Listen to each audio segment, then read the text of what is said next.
చాలా అంటే మీరు తక్కువ అంచనా ఇస్తున్నారేమో అనిపిస్తుంది నాకు. దానం నాగేందర్. మాకు మా పార్టీ బలాలు బలహీనతలు తెలుసు. ఖైరతాబాద్లో మేము పుట్టి పెరిగాం, హైదరాబాద్ పుట్టి పెరిగాం కాబట్టి మాకు ఇక్కడ మా బలం బలహీనత తెలుసు, సమస్యలు తెలుసు. కాబట్టి మేము చెప్తున్నామండి. మేము ఏదో వేరే కాన్స్టిట్యూన్సీ గురించి చెప్పట్లేదు. మేము పుట్టి పెరిగిన కాన్స్టిట్యూన్సీ ఖైరతాబాద్ గురించి చెప్తున్నాం. మహేష్ యాదవ్ గారికి ఏం బలం ఉందని చెప్పేసి ఈ రోజు అంత కాన్ఫిడెన్స్ గా మీడియా ముందర మాట్లాడుతున్నారు. నాకున్న ఒక్కటే బలం అండి, స్థానికంగా నేను ఇక్కడ పుట్టి పెరిగాను. నేను స్థానికుని. ఇక్కడ బలం తెలుసు, బలహీనత తెలుసు, సమస్యలు తెలుసు, సొల్యూషన్స్ కూడా తెలుసు. కాబట్టి ఇక్కడ ఏం సమస్యలు ఉన్నాయి, ఏం ఉన్నాయి అనేది మాకు పి జనార్దన్ రెడ్డి గారిని నేను గత 30 ఏళ్ళుగా ఇక్కడ నేను పాలిటిక్స్ లో ఉన్నానండి. ఇక్కడ నేను తప్పకుండా ఇక్కడ అన్ని సమస్యలని నాకు తెలుసు. కాబట్టి తప్పకుండా ఇక్కడ నాకు అవగాహన ఉంది. కాబట్టి నేను మాట్లాడతామని చెప్తా ఉన్నాను. ఓకే, సో ప్రతి సమస్య మీద మహేష్ యాదవ్ గారికి అవగాహన ఉంది. సో రేపటి నాడు ఏ సమస్యనైనా చెప్పగలుగుతారు. తప్పకుండా చెప్పగలుగుతాం. ఎక్కడ ఏ సమస్యలు ఉన్నాయి, ఏ గలీలో ఏ సమస్యలు ఉన్నాయో బాగా తెలుసు మాకు. సరే, ఎక్కడన్నా అంటే సరే అండి, ఎక్కడన్నా వెళ్తున్నారా మీరు ఓడిపోయిన తర్వాత నుంచో, లేకపోతే పోటీ చేయకపోయినా సరే ఖైరతాబాద్ నియోజకవర్గం ఎప్పుడన్నా చూస్తున్నారా జనాల మొహాలు? ఖైరతాబాద్ కాన్స్టిట్యూన్సీలో ప్రతి గల్లీ తిరుగుతూనే ఉంటానండి నేను. ఇప్పుడు నాకు బంధువులు ఉన్నారు, మిత్రులు ఉన్నారు. నేను ఖైరతాబాద్ డివిజన్ లో, నేను సోమాజిగూడ డివిజన్ లో నేను పోటీ చేసి గెలిచిన తర్వాత కూడా నన్ను వేరే డివిజన్ లో ఖైరతాబాద్ కాన్స్టిట్యూన్సీలో అన్ని చోట్ల నాకు అవమానాలు వస్తూ ఉంటాయి. నిన్న ఖైరతాబాద్ లో అయ్యప్ప స్వామి పడి పూజకి అటెండ్ చేయడం జరిగింది. మొన్న బంజారాస్ లో అటెండ్ చేయడం జరిగింది. ఇప్పుడు ఏ సీజన్ కోసం ఆ సీజన్ అందరు పిలుస్తూ ఉంటారు. నవరాత్రిలో మొన్న అమ్మవారి నవరాత్రిలో మొత్తం కాన్స్టిట్యూన్సీ అన్ని తిరిగాను. హిమాయత్ నగర్ తిరిగాను, బంజారాస్ తిరిగాను, ఫిలిం నగర్ తిరిగాను, సోమాజిగూడ తిరిగాను. మన గణేష్ నవరాత్రిలో కూడా అన్ని మొత్తం కాన్స్టిట్యూన్సీ తిరుగుతా ఉన్నాను. ప్రతి గల్లీ తిరుగుతా ఉన్నాను. అందరు పరిచయాలు ఉన్నాయి నాకు మొత్తం ఇక్కడ. సో మహేష్ యాదవ్ మేము ఇక్కడ నిన్న మొన్న రాలేదండి. పుట్టి పెరిగింది ఇక్కడ కాబట్టి మాకు బాగా అవగాహన ఉంది. So pure Hyderabad, 100% cutter Hyderabad. ఏదన్నా దేఖలేంగే, जो भी है देख लेंगे, नो डाउट. ఎలక్షన్స్ వచ్చినా ఏదొచ్చినా जो भी है देख लेंगे, किसी को भी है तो देख लेंगे, नो डाउट. ఒకటే మాట. ఓకే, సో ఇంత పెద్ద యుద్ధాన్నైనా ఏదైనా ఎదుర్కొంటాం. మేము ముందుకెళ్ళడం మేము నేర్చుకున్నాం.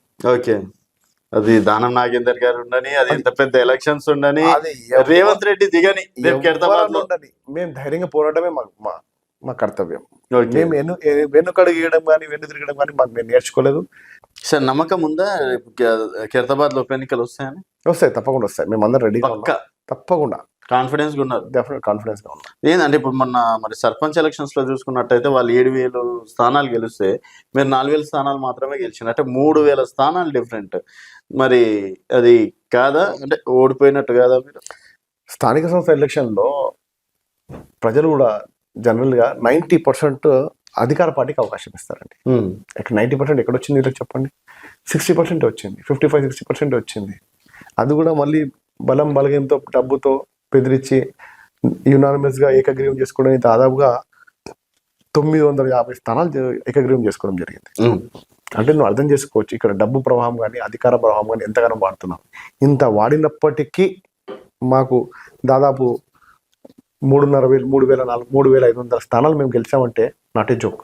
ఓకే, మేము ఏం చేయకున్నప్పటికీ 3,500 స్థానాలు మాకు వచ్చినాయి. జస్ట్ క్యాజువల్గా ఉంటుంది. వీళ్ళు ఇంత డబ్బు ప్రవాహం చేసి, భయభ్రాంతులు చేసి, కిడ్నాపులు చేసి, మరి ఇంత అధికార దుర్వినియోగం చేసినప్పటికీ కూడా 60% దాటలేకపోయారు. సో జనాలు ఇంకా బీఆర్ఎస్ పార్టీని నమ్ముతున్నారు. ప్రజలు నమ్ముతున్నారు. ప్రజలు కేసీఆర్ గారిని కోరుకుంటున్నారు, బీఆర్ఎస్ పార్టీని కోరుకుంటున్నారు. మళ్ళీ బీఆర్ఎస్ ప్రభుత్వం రావాలి, కేసీఆర్ గారు మళ్ళీ రావాలని కోరుకుంటాం. అయితే ఇప్పుడు దాదాపుగా మొన్న డిసెంబర్ 9తో 2 సంవత్సరాల పరిపాలన కంప్లీట్ అయింది కాంగ్రెస్ పార్టీది. ఈ 2 సంవత్సరాల్లో చాలా సక్సెస్ఫుల్ గా ఏమని చెప్పేసి గ్లోబల్ సమ్మిట్ పెట్టారు. అండ్ మెస్సీ లాంటి ప్రపంచవ్యాప్త క్రీడాకారిని తీసుకొచ్చి ఇక్కడ ఫుట్బాల్ ఆడించడం అనేది జరిగింది.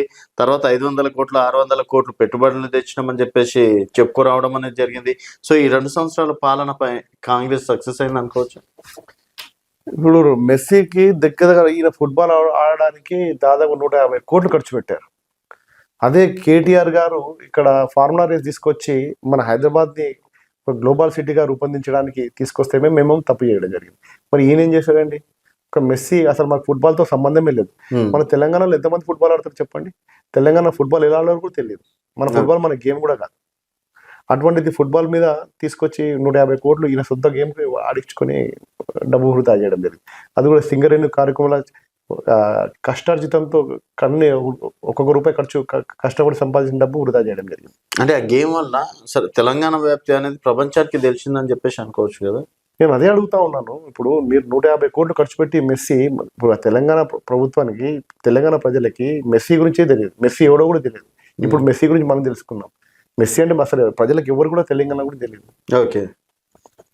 అటువంటిది ఇప్పుడు ఇక్కడ తీసుకొచ్చి మన తలపై రుద్దడం, ప్రజలపై రుద్దడం జరిగింది.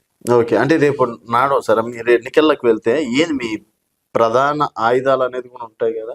సో బీఆర్ఎస్ పార్టీ కావచ్చు, ఒకవేళ మీకు టికెట్ ఇచ్చినా కావచ్చు, ఇంకెవరికైనా టికెట్ ఇచ్చినా కావచ్చు, ఏంది మీ ప్రధాన బలాలు ఏమనుకోవచ్చు రేపు ఖైరతాబాద్లో కావచ్చు? ఒకటే అండి, మేము ప్రజల్లో ఇలా హైదరాబాద్ ప్రజలందరూ కూడా మా వైపే చూస్తా ఉన్నారు.